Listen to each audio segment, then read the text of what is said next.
হবে সেখানে আওয়ামী লীগকে নিষিদ্ধ করা হয়েছে, আওয়ামী লীগ ছাড়া ইলেকশন করলে নাকি এই নির্বাচনটাকে অনেকটা একতরফা হবে। আমি বললাম কেন? 1947 সালে এখানে অনেক তরুণ সাংবাদিক ভাইয়ের আছেন, তাদের উদ্দেশ্যে বলছি। 1947 সালে পাকিস্তানে মুসলিম লীগ বলে একটা দল ছিল, সেই দলটি পাকিস্তান সৃষ্টি করার জন্য নেতৃত্ব দিয়েছিল।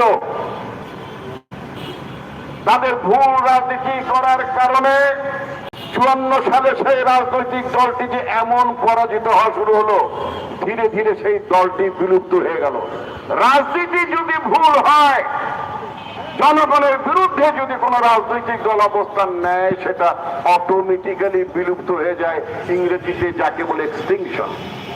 আওয়ামী লীগ ভুল রাজনীতি করেছে, আওয়ামী লীগ মানবতার বিরুদ্ধে অপরাধ করেছে, গণতন্ত্র হত্যা করেছে, লুটপাট করেছে, জনগণের বিপক্ষে অবস্থান নিয়েছে। বাংলাদেশ